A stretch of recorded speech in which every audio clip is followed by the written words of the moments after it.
अगर एक car maker अपनी सस्ती गाड़ी ले, उसकी लेंथ थोड़ी बढ़ा दे, थोड़े महंगे वाले अलॉयज डाल दे, डुअल टोन पेंट स्कीम डाल दे, इलेक्ट्रोक्रोमिक रूफ डाल दे, पार्टीशन डाल दे पीछे वाली सीटों में और आगे वाली सीटों में, और V12 इंजन डाल दे, तो क्या आप उस गाड़ी को डबल प्राइस में लोगे एज कम्पेयर टू नॉर्मल गाड़ी? हाँ भाई मैं तो लूंगा। बोल दो ना यार, नहीं लोगे आप, नहीं लोगे ना। तो हाँ दोस्तों, ऐसे कुछ हुआ था मईबाग के साथ 2005-6 में जब ये गाड़ी लॉन्च हुई थी। काफी ज्यादा हाईटेक थी, कुछ ज्यादा इस गाड़ी में कूल फीचर्स थे। पर जहां अमेरिका में एक साल में 600 रोल्स रॉयस बिकती थी, इस गाड़ी की सिर्फ 150 यूनिट्स बिकी। लोगों ने इस गाड़ी को लिया नहीं, काफी बड़ा एक फेलियर था। पर अभी ब्रांड काफी तगड़ा परफॉर्म कर रहा है। एक सिंगल साल के अंदर अंदर इनकी सेल्स 4 गुना हो गई है और प्रोजेक्टेड है आने वाले सालों में डबल हो जाएगी। तो ऐसा क्या है इस कार मेकर की हिस्ट्री में जो ये इतना आइकॉनिक बन गया कुछ सालों के अंदर अंदर ही, जिसके लिए अगर आप 1907 में चले तो विलियम मैबाक नाम के एक इंजीनियर डाइमलर मोटर गैसेलशाफ्ट में एक टेक्निकल डायरेक्टर के तौर पे काम करते थे। पर इन्होंने अपनी जॉब छोड़ दी। लफ्रोजो मोटरवे, भाई आपकी स्क्रीन पे आ रही है भाई, जो भी ये लिखा हुआ जर्मन में मुझे एग्जैक्टली पता नहीं यार, बता देना अगर आप में से कोई जर्मन हो तो ऐसे क्या इसकी प्रोनाउंसिएशन है, जिसका अगर आप इंग्लिश में मतलब देखें तो है एयरक्राफ्ट इंजन बिल्डिंग कंपनी। तो इतना बेसिक नाम है, इतना कॉम्प्लेक्स करा हुआ है। और इस कंपनी के अंडर ये जेपनलीन्स के लिए इंजन बनाते थे, जो कि अगर आपको नहीं पता तो GTA में आपने देखा होगा कि बहुत बड़ा गुब्बारा सा होता है जिसके ऊपर ऐसे एडवर्टीजमेंट सी होती है जिसको हम उड़ा सकते हैं। तो उसके इंजन होते हैं, वो ये कंपनी बनाती थी। उसको भाई बढ़िया मजे आते थे फाड़ने में GTA में। अब तो GTA 6 आ गई है ना। और हाँ, सब्सक्राइब कर लो भाई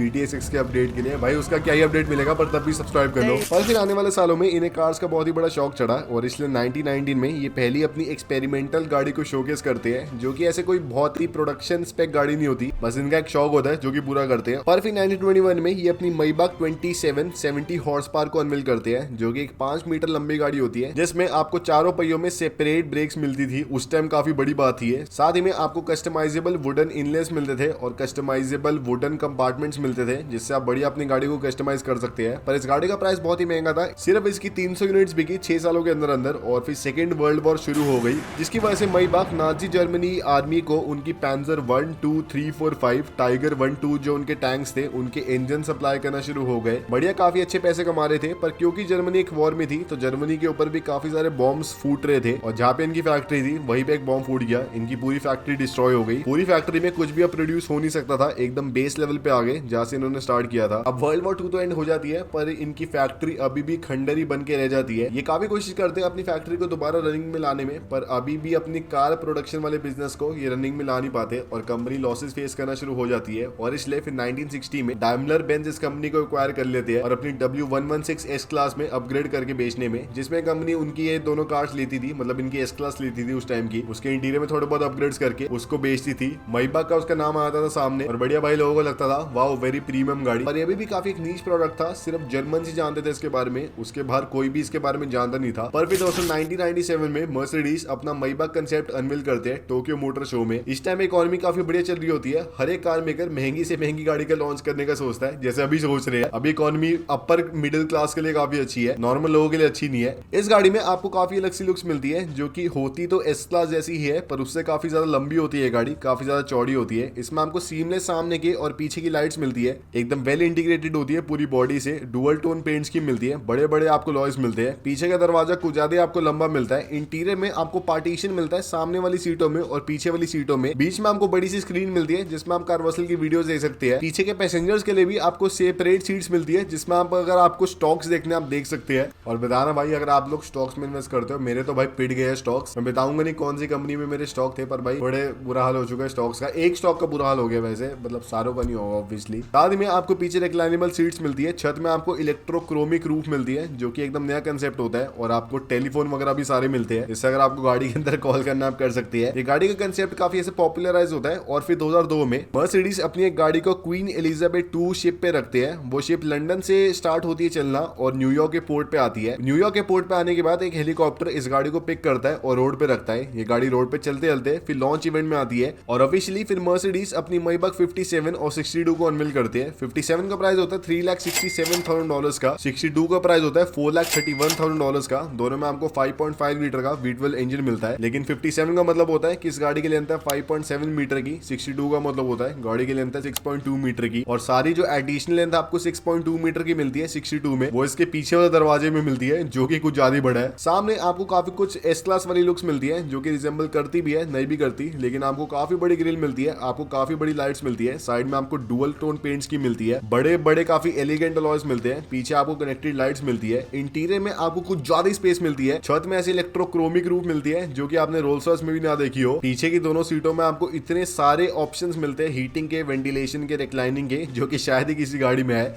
सामने और पीछे के सीटों में आपको पार्टीशन मिलता है और सामने के ड्राइवर से बात करने के लिए आपको टेलीफोन मिलता है। पीछे आपको 2 स्क्रीनें मिलती है, बढ़िया बढ़िया कुछ भी देखने के लिए। सोना अगर आपको इस गाड़ी में आप सो सकते हैं, बढ़िया आपको आसपास पूरे कर्टन्स मिलते हैं और इस गाड़ी की जितनी स्पेस आपको कोई भी गाड़ी में नहीं मिलती आसपास। भले अगर आप रोल्स रॉयस ले लो, भले अगर आप बेंटली ले लो, कोई भी आसपास होती नहीं है। मर्सिडीज इस गाड़ी के लॉन्च को लेके काफी ऑप्टिमिस्टिक होते हैं। उनकी एक्सपेक्टेशन होती है कि साल के अराउंड 2000 यूनिट्स बेचेंगे इस गाड़ी की, जिसमें 1000 यूनिट सिर्फ अमेरिका में बिकने वाली है। और इसके लॉन्च से पहले मर्सिडीज अराउंड 71 माइबाग डीलरशिप्स को ओपन करते हैं अमेरिका में, कि इतनी इस गाड़ी की डिमांड आने वाली है कि पहले हमने 70 डीलरशिप्स को ओपन कर लिया। पर दोस्तों, जो मर्सिडीज ने सोचा था वैसा हुआ नहीं। जो उन्होंने सोचा था कि इसकी 1000-2000 यूनिट्स बेचेंगे, इसकी सिर्फ 150 यूनिट्स बिकती है ऑन एन एवरेज एक साल में। वही अगर आप कंपेयर करें बेंटली से और रोल्स रॉयस से, उनकी 600-700 मिनिमम बिक रही थी एक सिंगल साल की। जबकि इस गाड़ी में आपको ज्यादा बढ़िया फीचर्स मिलते हैं, आपको ज्यादा बड़ा साइज मिलता है, आपको ज्यादा बढ़िया कंफर्ट मिलता है टेक्निकली। पर इस गाड़ी में दोस्तों काफी बड़ी कमियां थी। एक कमी थी कि इस गाड़ी का प्राइस कुछ ज्यादा महंगा था, जिसमें इस गाड़ी का स्टार्टिंग प्राइस अराउंड $3,70,000 का था। वही उस टाइम एक रोल्स रॉयस फैंटम का प्राइस $3,00,000 का था। तो लोग ऑब्वियसली एक ज्यादा बड़े ब्रांड की गाड़ी प्रेफर करते थे एज कम्पेयर टू मर्सिडीज की एक अपलिफ्टेड गाड़ी लेना। साथ ही में दोस्तों, मर्सिडीज ने इस गाड़ी में लग्जरी पे काफी ज्यादा फोकस कर लिया, ड्राइविंग पे बिल्कुल फोकस करा नहीं। और ये इतना ज्यादा एक्सटेंड था इस फोकस का कि जब इस गाड़ी का लॉन्च हुआ तो मीडिया ड्राइव के लिए सारे रिव्यूअर्स को ये गाड़ी दी। तो जब रिव्यूअर्स को गाड़ी दी तो सबको बोला गया कि आप इस गाड़ी को चला के मत देखो, इसके पीछे बैठो और एक्सपीरियंस करके देखो इस गाड़ी में आपको कितनी बढ़िया लग्जरी मिलती है पीछे। हम आपको ड्राइवर देंगे, वो अपने आप आपकी गाड़ी चलाएगा, आप पीछे बैठ के पूरा एक्सप्लोर करो हमने क्या क्या फीचर्स इस गाड़ी में दिए है। और ये सब इसलिए करा क्योंकि इस गाड़ी के ड्राइविंग डायनामिक्स कुछ ज्यादा बेकार थे, क्योंकि माइबाग ने या फिर मर्सिडीज ने एक पुरानी एस क्लास की चैसी लेके इतनी बड़ी बॉडी फिट कर दी उसके ऊपर। तो गाड़ी चलाने में बहुत ही बेकार थी। भले इस गाड़ी में आपको बढ़िया लग्जरी मिलती है बहुत ही, और आपको बहुत ही बढ़िया कंफर्ट मिलता है, पर चलाने में मजा था नहीं। लोगों को ये चीज बहुत ही बुरी लगी भाई कि मैं हो सकता है अपनी गाड़ी खुद भी चलाऊं, पर चलाने में एकदम घटिया है, तो क्या फायदा उस गाड़ी को लेने का। तो इसलिए थोड़ी इंप्रूवमेंट करने के लिए फिर 2005 में मर्सिडीज अपनी 57S और 62S को अनवील करते हैं, जिसमें ये गाड़ी थोड़ी अपग्रेडेड होती है पहले से। आपको थोड़े बढ़िया ड्राइविंग डायनामिक्स मिलते हैं। अब आपको 5.5 लीटर की जगह एक 6.0 लीटर का V12 इंजन मिलता है। साथ ही में मर्सिडीज प्राइस भी कुछ ज्यादा बढ़ा देते हैं। अब इस गाड़ी की स्टार्टिंग प्राइस होता है $4,20,000 का, जो कि कुछ ज्यादा महंगा है एक मर्सिडीज की अपलिफ्टेड गाड़ी के हिसाब से।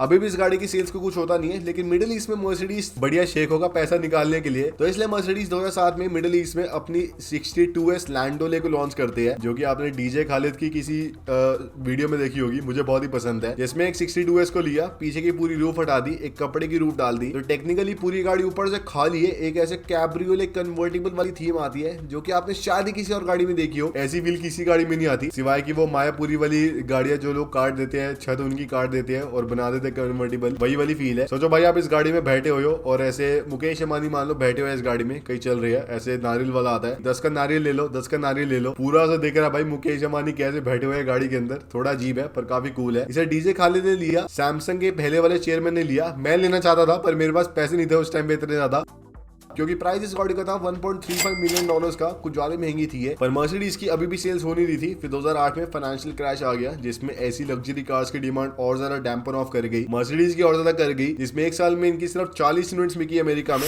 इन्होंने सोचा भाई कोई रेजोल्यूशन निकालने का, तो इसलिए एस्टन मार्टिन के पास गए कि आप अपने लागोंडा वाले इंजीनियर्स को थोड़ी मदद करने को बोलो, हमें हमारी गाड़ी को बढ़िया बनाने में। कुछ ज्यादा हो नहीं पाया। फिर 2012 में मर्सिडीज ने ऑफिशियली डिक्लेयर कर दिया कि माइबाग को वो डिसकंटिन्यू करने वाले हैं। अब आपको ऐसा कुछ नहीं दिखने वाला। 2013 में फिर इस गाड़ी का ऑफिशियली डिसकंटिन्यू हो जाता है। और फिर दोस्तों, इसके बाद ही आशा की किरण शुरू होती है। जैसे कुछ बुरा होता है उसके बाद अच्छा भी होता है। 2014 में मर्सिडीज अपनी नई वाली एस क्लास को लॉन्च करते हैं। एकदम नई हाईटेक गाड़ी होती है, जिसमें आपको कुछ ज्यादा बढ़िया लग्जरी मिलती है, आपको एकदम नई लुक्स मिलती है, एकदम पिनेकल टेक्नोलॉजी मिलती है, जो कि शायद ही किसी और गाड़ी में आई हो। और इसी के साथ फिर मर्सिडीज अनाउंस करते हैं कि इसका एक माइबाग वाला वर्जन भी आने वाला है, मतलब इसका एक अपलिफ्टेड थोड़ा प्रीमियम वाला वर्जन भी आने वाला है। लेकिन अब डिफरेंस क्या है कि पहले मर्सिडीज ने माइबाग को एक सेपरेट ब्रांड की तरह लॉन्च करा था, पर अब माइबाग एक मर्सिडीज का ही सब पार्ट है, मतलब उनकी गाड़ी का एक थोड़ा महंगा वाला वेरिएंट ही है। ऐसा नहीं है कि अलग से गाड़ी मर्सिडीज बना रही है, वही गाड़ी है मर्सिडीज, मतलब पहले भी नहीं बना रहे थे वो तो, पर वही गाड़ी है जो कि मर्सिडीज थोड़े से अपलिफ्ट करके बेच रहे हैं मर्सिडीज के नाम से ही। और इसके पीछे मर्सिडीज का रैशनल था कि भाई हमारा ब्रांड काफी स्ट्रॉन्ग है मर्सिडीज वाला अमेरिका में और थोड़ी ऐसे बढ़िया बढ़िया मार्केट्स में, तो क्यों एक बट नया ब्रांड लॉन्च करना जब हमारे ब्रांड पहले इतना स्ट्रॉन्ग है, उसी में बड़ी लग्जरी गाड़ी लॉन्च कर देते हैं। तो इसलिए ये लॉन्च करते हैं अपनी S600 माइबाग अराउंड 40-50% 10% महंगे प्राइस में एज कम्पेयर टू उनकी नॉर्मल एस क्लास, पर अब ये गाड़ी ऑलमोस्ट आधे प्राइस की होती है एज कम्पेयर टू एक रोल्स रॉयस। इस गाड़ी में आपको 6.0 लीटर का V12 इंजन मिलता है जिसमें बहुत ही बढ़िया पावर मिलती है। आसपास आपको पूरा बढ़िया बढ़िया क्रोम मिलता है। पीछे आपको कुछ ज्यादा बढ़िया स्पेस मिलती है। MM का लोगो मिलता है, मतलब मोर मनी, मतलब मेबा की होता है इसका मतलब। रिक्लाइनेबल आपको सीटें मिलती है, रेफ्रिजरेटर मिलता है, बढ़िया बढ़िया स्पीकर वगैरह मिलते हैं, सीटें, स्क्रीन है और सब कुछ मिलता है। और अब क्योंकि इस गाड़ी का प्राइस काफी कंपेटिटिव था तो इसलिए काफी लोगों ने इस गाड़ी को खरीदने का सोचा। इसकी सेल्स काफी डिसेंट होना शुरू हो गई, ये काफी मेन स्ट्रीम गाड़ी बन गई। और फिर 2019 में मर्सिडीज अपनी GLS लेके थोड़े अपग्रेड्स करके अपनी GLS 600 मैबाक को लॉन्च करते हैं। इसमें आपको पीछे ऐसे रिक्लाइनेबल सीटें मिलती है, बढ़िया V8 इंजन मिलता है और बढ़िया क्रोम मिलता है आसपास, और ऐसे हिप हॉप वाला फंक्शन मिलता है, डांसिंग कार।